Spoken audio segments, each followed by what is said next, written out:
Hello everyone. ओम श्री परमात्मने नमः। दोस्तों, आज की इस वीडियो में हम श्रीमद् भगवत गीता के चौथे अध्याय का संपूर्ण अध्ययन करेंगे। So let's start. Shrimad Bhagavad Gita के चौथे अध्याय का महात्म्य। श्री भगवान कहते हैं, प्रिय, अब मैं चौथे अध्याय का महात्म्य बतलाता हूँ, सुनो। भागीरथी के तट पर वाराणसी बनारस नाम की एक पुरी है।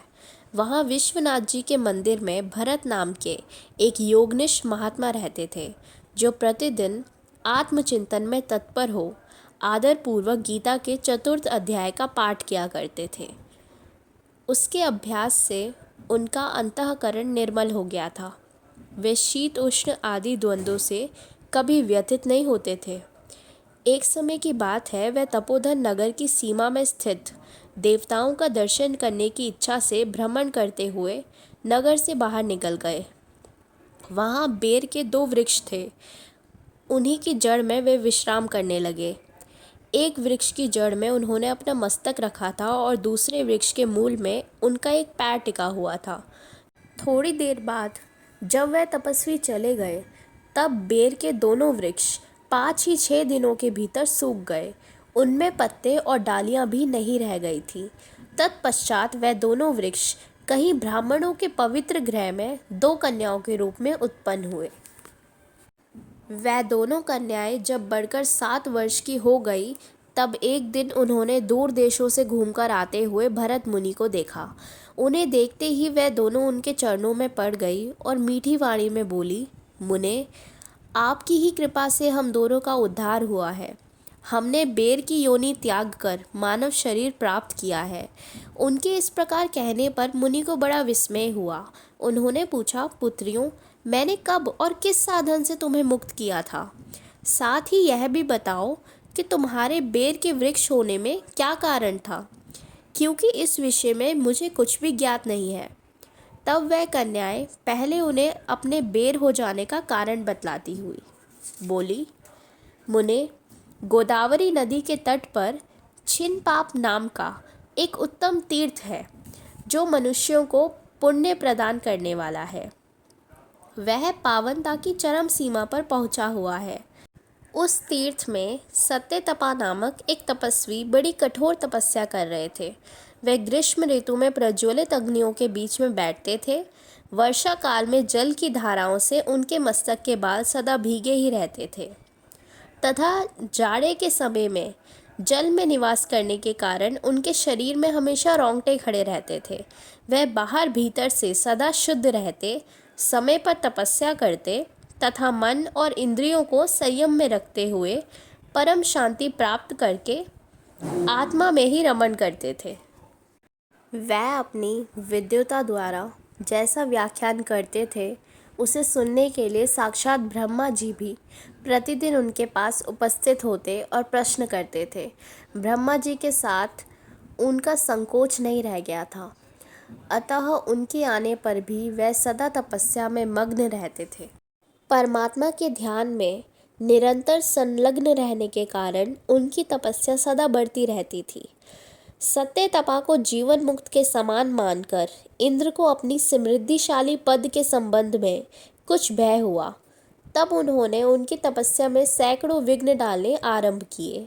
अप्सराओं के समुदाय से हम दोनों को बुलाकर इंद्र ने इस प्रकार आदेश दिया, तुम दोनों उस तपस्वी की तपस्या में विघ्न डालो, जो मुझे इंद्र पद से हटाकर स्वयं स्वर्ग का राज्य भोगना चाहता है।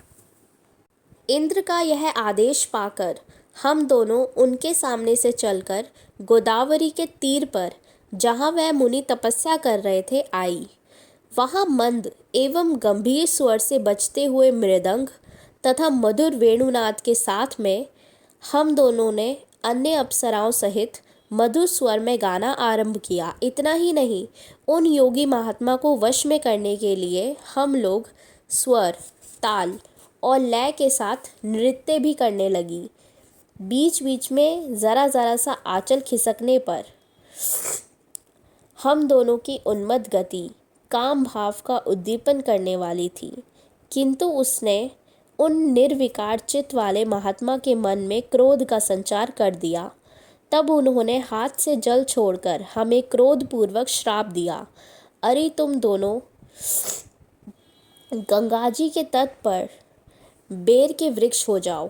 यह सुनकर हम लोगों ने बड़ी विनय के साथ कहा, महात्मन, हम दोनों पराधीन थी, अतः हमारे द्वारा जो दुष्कर्म बन गया है उसे आप क्षमा करें। यो कहकर हमने मुनि को प्रसन्न कर लिया। तब उन पवित्र चित्त वाले मुनि ने हमारे श्रापोधिकार अवधि निश्चित करते हुए कहा, भरत मुनि के आने तक ही तुम पर यह श्राप लागू होगा। उसके बाद तुम दोनों का मृत्यु लोक में जन्म होगा और पूर्व जन्म की स्मृति बनी रहेगी। मुने, जिस समय हम दोनों बेर के वृक्ष के रूप में खड़ी थी, उस समय आपने हमारे समीप आकर गीता के 4थे अध्याय का जप करते हुए हमारा उद्धार किया था, अतः हम आपको प्रणाम करती हैं। आपने केवल श्राप से ही नहीं, इस भयानक संसार से भी गीता के 4th अध्याय के पाठ द्वारा हमें मुक्त कर दिया। श्री भगवान कहते हैं, उन दोनों के इस प्रकार कहने पर मुनि बहुत ही प्रसन्न हुए और उनसे पूजित हो विदा लेकर जैसे आए थे वैसे ही चले गए, तथा वह कन्याएं भी बड़े आदर के साथ प्रतिदिन गीता के 4th अध्याय का पाठ करने लगी, जिससे उनका उद्धार हो गया। ओम श्री परमात्मने नमः। 4था अध्याय। इसके उपरांत श्री कृष्ण महाराज बोले, हे अर्जुन, मैंने इस अविनाशी योग को कल्प के आदि में सूर्य के प्रति कहा था, और सूर्य ने अपने पुत्र मनु के प्रति कहा, और मनु ने अपने पुत्र राजा इक्ष्वाकु के प्रति कहा। इस प्रकार परंपरा से प्राप्त हुए इस योग को राज ऋषियों ने जाना, परंतु हे अर्जुन, वह योग बहुत काल से इस पृथ्वी लोक में लोप हो गया था। वह ही यह पुरातन योग अब मैंने तेरे लिए वर्णन किया है, क्योंकि तू मेरा भक्त और प्रिय सखा है, इसलिए। तथा यह योग बहुत उत्तम और रहस्य अर्थात अति मर्म का विषय है। इस प्रकार भगवान श्री कृष्णचंद्र महाराज के वचन सुनकर अर्जुन ने पूछा, हे भगवन, आपका जन्म तो आधुनिक अर्थात अब हुआ है, और सूर्य का जन्म बहुत पुराना है, इसलिए इस योग को कल्प के आदि में आपने कहा था, यह मैं कैसे जानूं? इस पर श्री कृष्ण महाराज बोले, हे अर्जुन, मेरे और तेरे बहुत से जन्म हो चुके हैं, परंतु हे परंतप, उन सब को तू नहीं जानता है और मैं जानता हूँ। मेरा जन्म प्राकृत मनुष्यों के सदृश नहीं है। मैं अविनाशी स्वरूप अजन्मा होने पर भी तथा सब भूत प्राणियों का ईश्वर होने पर भी अपनी प्रकृति को अधीन करके योग माया से प्रकट होता हूँ। हे भारत, जब जब धर्म की हानि और अधर्म की वृद्धि होती है, तब तब ही मैं अपने रूप को रचता हूँ अर्थात प्रकट होता हूँ, क्योंकि साधु पुरुषों का उद्धार करने के लिए और दूषित कर्म करने वालों का नाश करने के लिए तथा धर्म स्थापन करने के लिए युग युग में प्रकट होता हूँ। इसलिए हे अर्जुन, मेरा वह जन्म और कर्म दिव्य अर्थात अलौकिक है। इस प्रकार जो पुरुष तत्व से जानता है, वह शरीर को त्याग कर फिर जन्म को नहीं प्राप्त होता है, किंतु मुझे ही प्राप्त होता है। हे अर्जुन, पहले भी राग, भय और क्रोध से रहित अनन्य भाव से मेरे में स्थिति वाले मेरे शरण हुए बहुत से पुरुष ज्ञान रूप तप से पवित्र हुए मेरे स्वरूप को प्राप्त हो चुके हैं, क्योंकि हे अर्जुन, जो मेरे को जैसे भजते हैं, मैं भी उनको वैसे ही भजता हूँ। इस रहस्य को जानकर ही बुद्धिमान मनुष्यगण सब प्रकार से मेरे मार्ग के अनुसार बढ़ते हैं। जो मेरे को तत्व से नहीं जानते हैं, वह पुरुष इस मनुष्य लोक में कर्मों के फल को चाहते हुए देवताओं को पूजते हैं, और उनके कर्मों से उत्पन्न हुई सिद्धि भी शीघ्र ही होती है, परंतु उनको मेरी प्राप्ति नहीं होती। इसलिए तू मेरे को ही सब प्रकार से भज। हे अर्जुन, गुण और कर्मों के विभाग से ब्राह्मण, क्षत्रिय, वैश्य और शूद्र मेरे द्वारा रचे गए हैं। उनके कर्ता को भी मुझ अविनाशी परमेश्वर को तू अकर्ता ही जान। क्योंकि कर्मों के फल में मेरी स्पृहा नहीं है, इसीलिए मेरे को कर्म लिपायमान नहीं करते। इस प्रकार जो मेरे को तत्व से जानता है वह भी कर्मों से नहीं बंधता है, तथा पहले होने वाले मुमुक्षु पुरुषों द्वारा भी इस प्रकार जानकर ही कर्म किया गया है। इससे तू भी पूर्वजों द्वारा सदा से किए हुए कर्म को ही कर।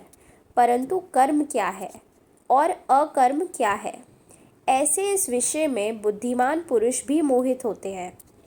इसीलिए मैं वह कर्म अर्थात कर्मों का तत्व तेरे लिए अच्छी प्रकार कहूँगा कि जिसको जानकर तू अशुभ अर्थात संसार बंधन से छूट जाएगा। कर्म का स्वरूप भी जानना चाहिए और अकर्म का स्वरूप भी जानना चाहिए, तथा निशिपद कर्म का स्वरूप भी जानना चाहिए, क्योंकि कर्म की गति गहन है।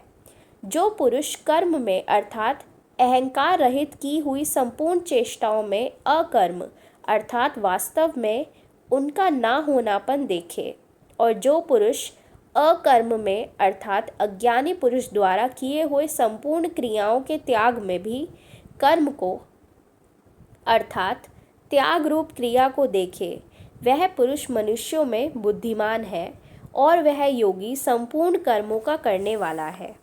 हे अर्जुन, जिसके संपूर्ण कार्य कामना और संकल्प से रहित हैं, ऐसे उस ज्ञान रूप अग्नि द्वारा भस्म हुए कर्मों वाले पुरुष को ज्ञानी जन भी पंडित कहते हैं।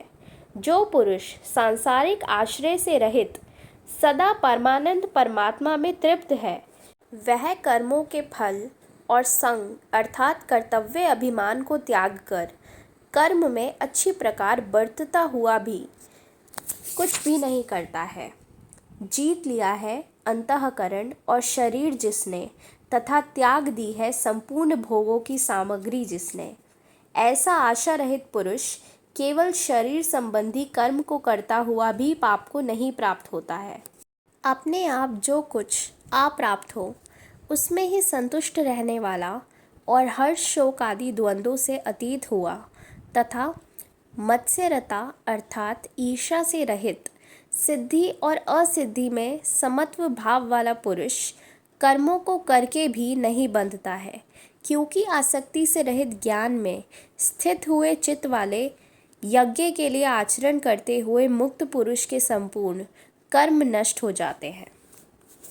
उन यज्ञ के लिए आचरण करने वाले पुरुषों में से कोई तो इस भाव से यज्ञ करते हैं कि अर्पण अर्थात स्त्रुवादिक भी ब्रह्मा है और हवि अर्थात हवन करने योग्य द्रव्य भी ब्रह्मा है, और ब्रह्मा रूप अग्नि में ब्रह्म रूप कर्ता के द्वारा जो हवन किया गया है वह भी ब्रह्मा ही है। इसीलिए ब्रह्मा रूप कर्म में समाधिस्थ हुए उस पुरुष द्वारा जो प्राप्त होने योग्य है वह भी ब्रह्मा ही है। और दूसरे योगी जन देवताओं के पूजन रूप यज्ञ को ही अच्छी प्रकार उपासते हैं अर्थात करते हैं, और दूसरे ज्ञानी जन पर ब्रह्मा परमात्मा रूप अग्नि में यज्ञ के द्वारा ही यज्ञ को हवन करते हैं। अन्य योगी जन श्रोतादिक सब इंद्रियों को संयम अर्थात स्वाधीनता रूप अग्नि में हवन करते हैं, अर्थात इंद्रियों को विषयों से रोककर अपने वश में कर लेते हैं। और दूसरे योगी लोग शब्दादिक विषयों को इंद्रिय रूप अग्नि में हवन करते हैं, अर्थात राग द्वेष रहित इंद्रियों द्वारा विषयों को ग्रहण करते हुए भी भस्म रूप करते हैं। दूसरे योगी जन संपूर्ण इंद्रियों की चेष्टाओं को तथा प्राणों के व्यापार को ज्ञान से प्रकाशित हुई परमात्मा में स्थिति रूप योगाग्नि में हवन करते हैं। दूसरे कई पुरुष ईश्वर अर्पण बुद्धि से लोक सेवा में द्रव्य लगाने वाले हैं। वैसे ही कई पुरुष स्वधर्म पालन रूप तप यज्ञ को करने वाले हैं, और कई अष्टांग योग रूप यज्ञ को करने वाले हैं, और दूसरे अहिंसादि तीक्ष्ण व्रतों से युक्त यत्नशील पुरुष भगवान के नाम का जप तथा भगवत प्राप्ति विषयक शास्त्रों का अध्ययन रूप ज्ञान यज्ञ से करने वाले हैं।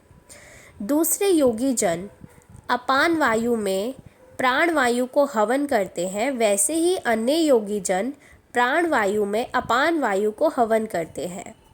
तथा अन्य योगी जन प्राण और अपान की गति को रोककर प्राणायाम के परायण होते हैं। दूसरे, नियमित आहार करने वाले योगी जन प्राणों को प्राणों में ही हवन करते हैं। इस प्रकार यज्ञों द्वारा नाश हो गया है पाप जिनका, ऐसे ही सभी पुरुष यज्ञों को जानने वाले हैं। हे कुरुश्रेष्ठ अर्जुन, यज्ञों के परिणाम रूप ज्ञानामृत को भोगने वाले योगी जन सनातन पर ब्रह्मा परमात्मा को प्राप्त होते हैं और यज्ञ रहित पुरुष को यह मनुष्य लोक भी सुखदायक नहीं है, फिर परलोक कैसे सुखदायक होगा। ऐसे बहुत प्रकार के यज्ञ वेद की वाणी में विस्तार किए गए हैं। उन सबको शरीर, मन और इंद्रियों की क्रिया द्वारा ही उत्पन्न होने वाले जान। इस प्रकार तत्व से जानकर निष्काम कर्म योग द्वारा संसार बंधन से मुक्त हो जाएगा। हे अर्जुन, सांसारिक वस्तुओं से सिद्ध होने वाले यज्ञ से ज्ञान रूप यज्ञ सब प्रकार श्रेष्ठ है, क्योंकि हे पार्थ, संपूर्ण यावन मात्र कर्म ज्ञान में शेष होते हैं, अर्थात ज्ञान उनकी पराकाष्ठा है। इसलिए तत्व को जानने वाले ज्ञानी पुरुषों से भली प्रकार दंडवत प्रणाम तथा सेवा और निष्कपट भाव से किए हुए प्रश्न द्वारा उस ज्ञान को जान। वह मर्म को जानने वाले ज्ञानी जन तुझे उस ज्ञान का उपदेश करेंगे कि जिसको जानकर तू फिर इस प्रकार मोह को प्राप्त नहीं होगा। और हे अर्जुन, जिस ज्ञान के द्वारा सर्वव्यापी अनंत चेतन रूप हुआ, अपने अंतर्गत समष्टि बुद्धि के आधार संपूर्ण भूतों को देखेगा और उसके उपरांत मेरे में अर्थात सच्चिदानंद घन स्वरूप में एक ही भाव हुआ सच्चिदानंद में ही दिखेगा। यदि तू सब पापियों से भी अधिक पाप करने वाला है तो भी ज्ञान रूप नौका द्वारा निसंदेह संपूर्ण पापों को अच्छी प्रकार तर जाएगा। हे अर्जुन, जैसे प्रज्वलित अग्नि ईंधन को भस्म में कर देती है, वैसे ही ज्ञान रूप अग्नि संपूर्ण कर्मों को भस्म में कर देती है। इसीलिए इस संसार में ज्ञान के समान पवित्र करने वाला निसंदेह कुछ भी नहीं है। उस ज्ञान को कितने ही काल से अपने आप समत्व बुद्धि रूप योग के द्वारा अच्छी प्रकार शुद्धांतःकरण हुआ पुरुष आत्मा में अनुभव करता है। हे अर्जुन, जितेंद्रिय तत्पर हुआ श्रद्धावान पुरुष ज्ञान को प्राप्त होता है। ज्ञान को प्राप्त होकर तत्क्षण भगवत प्राप्ति रूप परम शांति को प्राप्त हो जाता है। हे अर्जुन, भगवद विषयों को ना जानने वाला तथा श्रद्धा रहित और संशय युक्त पुरुष परमार्थ से भ्रष्ट हो जाता है। उनमें भी संशय युक्त पुरुष के लिए तो ना सुख है और ना यह लोक है, ना परलोक है, अर्थात यह लोक और परलोक दोनों ही उसके लिए भ्रष्ट हो जाते हैं। हे धनंजय, समत्व बुद्धि रूप योग द्वारा भगव दर्पण कर दिए हैं संपूर्ण कर्म जिसने, और ज्ञान द्वारा नष्ट हो गए हैं सब संशय जिसके। ऐसे परमात्मा परायण पुरुष को कर्म नहीं बांधते हैं। इससे हे भरतवंशी अर्जुन, तुम समत्व बुद्धि रूप योग में स्थित हो और अज्ञान से उत्पन्न हुए हृदय में स्थित इस अपने संशय को ज्ञान रूप तलवार द्वारा छेदन करके युद्ध के लिए खड़ा हो। ओम श्री परमात्मने नमः। Thanks for watching, that's all for today. And 5वें अध्याय की वीडियो बहुत ही जल्द आएगी, so stay tune with me and playlist ज़रूर चेकआउट करें चैनल पे।